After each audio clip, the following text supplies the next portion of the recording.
I'm a small boy. Father every time come to me in school, telling me let's go Sudan. Coming every time, and he take me, and he didn't tell anyone.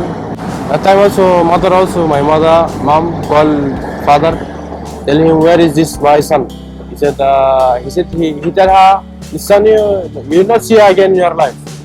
You never see him. Yeah, I've gone Sudan. He behaves bad with me every time, beating. Yeah, every time beating. I ask him every time where I want to go for my mother.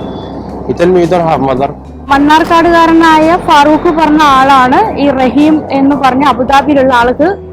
അവര് മുഖേനയാണ് ഇത് ഫേസ്ബുക്കില് social മീഡിയയില് ഇത് കൊടുക്കുന്നത്. ഞങ്ങള് പിന്നെ ഇവിടെ നിന്ന് എങ്ങനെയെങ്കിലും അവനെ കൊണ്ടുവരാൻ വേണ്ടിയിട്ട് ഒരുപാട് ട്രൈ ചെയ്യായിരുന്നു.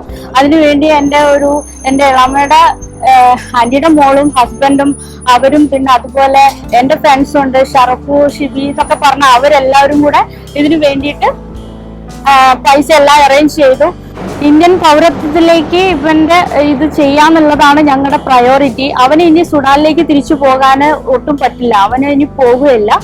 അപ്പം അവന് താല്പര്യമില്ല അങ്ങോട്ട് തിരിച്ചു പോകാൻ. അവന് ഇനിയുള്ള കാലം ഉമ്മ അവന്റെ പെങ്ങന്മാര് ഒക്കെ ആയിട്ട് ജീവിക്കാനാണ് താല്പര്യം.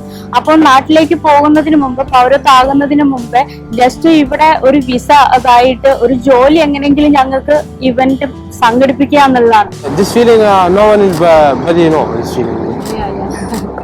He cannot explain the feeling.